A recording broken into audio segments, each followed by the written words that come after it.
Nasa Pilipinas pa rin mga kapatid ang dalawa sa pinakamalakas na sandata ng US na iniiwasan at kinatatakutan ng China, mga tol. Ito'y ginagamit natin sa mga military exercises. At the same time, mga tol, ito'y pamigil, no, sa pwedeng maging mas lalo pang agresibong aksyon ng China laban sa Pilipinas, mga tol, dahil alam naman natin hindi naman sila tumitigil sa pangaangkin, sa panggigipit, sa pangaharas dito sa ating bansa dahil sa kanilang paggiit sa kanilang mga inaangking teritoryo, mga tol, no?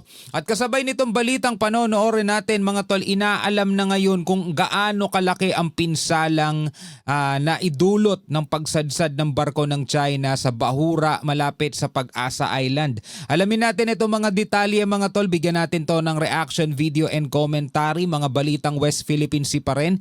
Samahan ninyo ako, mga tol. Huwag nyo kalimutan mag-subscribe. Click nyo na rin ang notification bell para ma-notify kayo pag may mga bago tayong reaction video tulad nito. Huwag na natin patagalin pa. Panoorin na natin to, mga tol.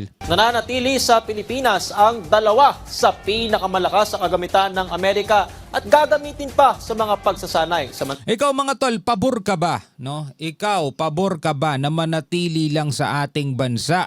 Etong Typhoon missile, etong Nemesis missile, mga tol, system ng US sa kabila ng patuloy na pagkontra at pagtutol dito ng China.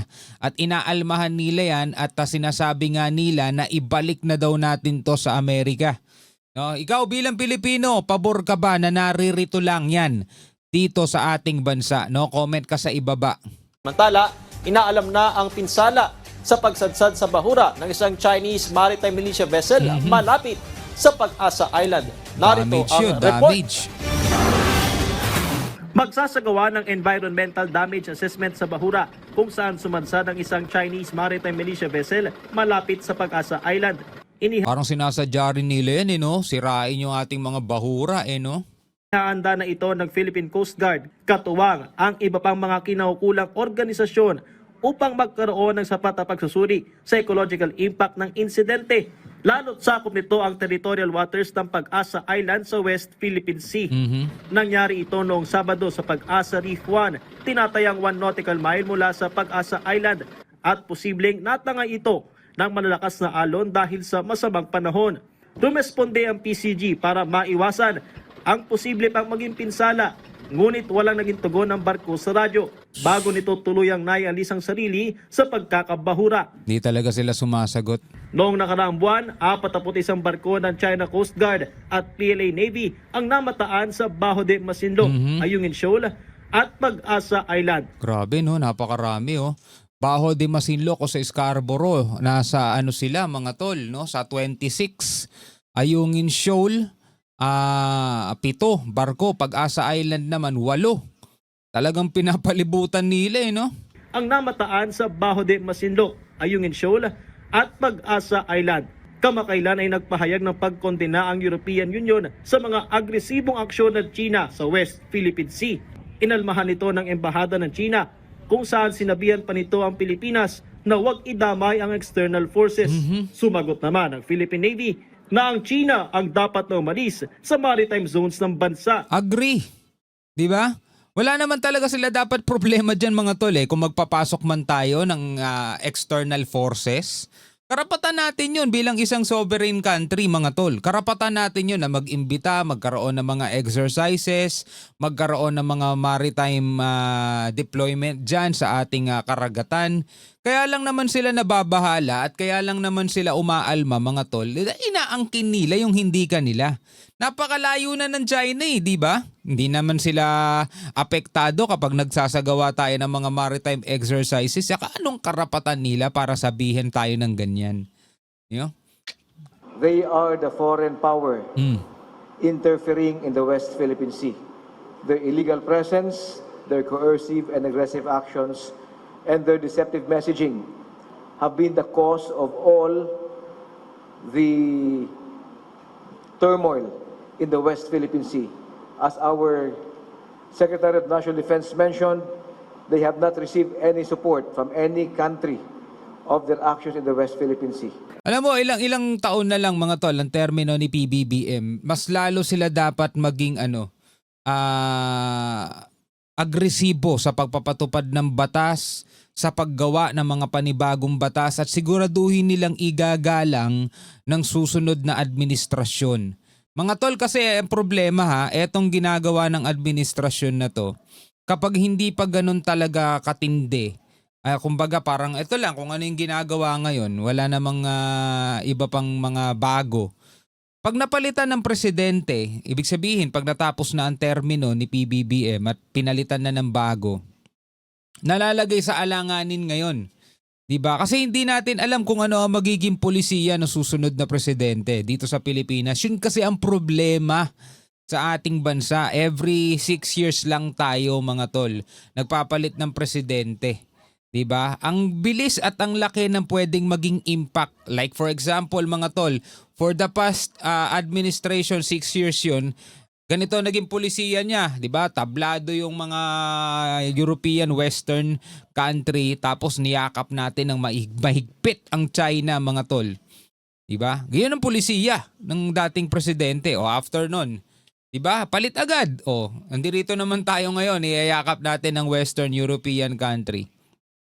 At tinatabla naman natin ngayon ng China. Well, hindi naman natin sila tinatabla dahil kagustuhan natin. Sila mismo ang nagtulak sa atin, kaya tayo nagkakaganito, mga tol. Dahil sa kanilang mga ginagawang agresibo at kawalan ng respeto sa atin. 'Di ba? Pero yun nga, no, after Marcos, syempre magpapalit ng presidente. Ano naman kaya ang magiging polisiya? Magiging katulad ba ulit ng dati? No, tataboy ulit natin.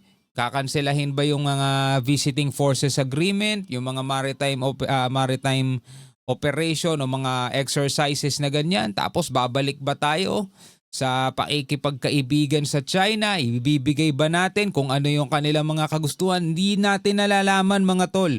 Pero kung meron lang sanang ipapatupad na batas, di ba? Ngayon, na walang magagawa yung susunod na presidente kundi kilalanin, irespeto at igalang yung batas na yon dahil yun ay bind na.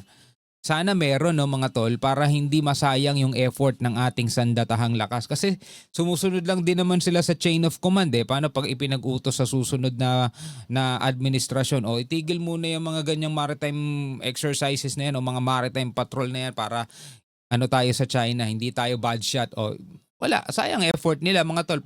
Urong sulong lang tayo pag ganun. Kaya pili kayo ng iboboto ninyo, ha? Samantala, mananatili ang Navy Marine Expeditionary Ship o Nemesis missile system ng US sa Pilipinas. Kahit ito, mga to pag ipinag-utos ng susunod na presidente, balik nyo na lahat yan. O, Typhoon missile, balik. Diba? Para hindi natin makaaway ang China, ibalik nyo na kung ano yung gusto nyang ipabalik. O, ibalik nyo na yung Typhoon, ipabalik nyo na yung Nemesis. Diba? Wala na magagawa yung mga yan. Ibabalik talaga sa US yan. Baka ihatid pa natin yan dun. Para sa marami pang pagsasanay, pinakahuli itong ginamit sa isang simulated live fire sa kamandag exercises sa pagitan ng Philippine at US Marines na unang itinampok sa balikatan exercises. Giit ng Navy, bahagi ng deterrence ang deployment nito sa bansa kung saan dati na rin itong pinuna ng China. Kaya nga, pinupuna nga ng China yan di ba? Kaya nga sa susunod, ito matagal pa naman pero pinag-uusapan na natin ngayon para at least maging handa na tayo lahat, di ba?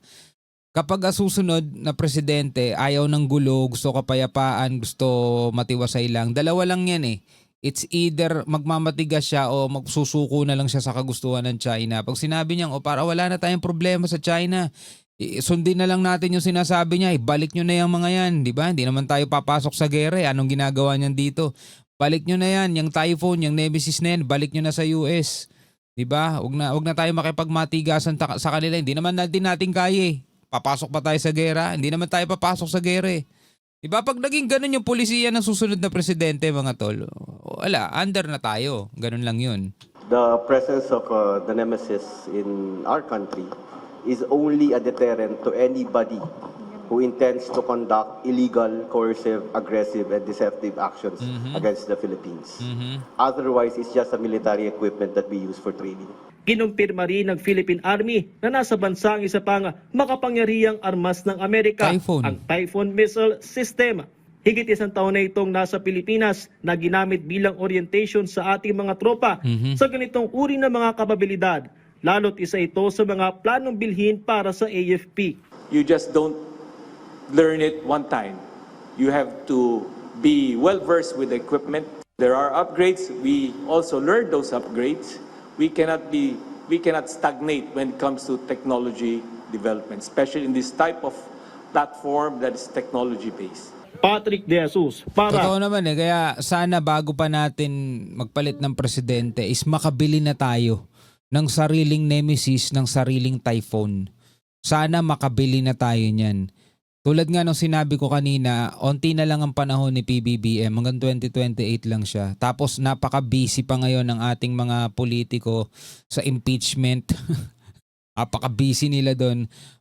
Pag nagpalit ng presidente mga tol, kung meron na tayong Typhoon, kung meron na tayong Nemesis na sarili, okay na, di ba? Kahit ipabalik pa natin yung Typhoon doon o kahit isaole natin yung Nemesis, meron na tayong sarili.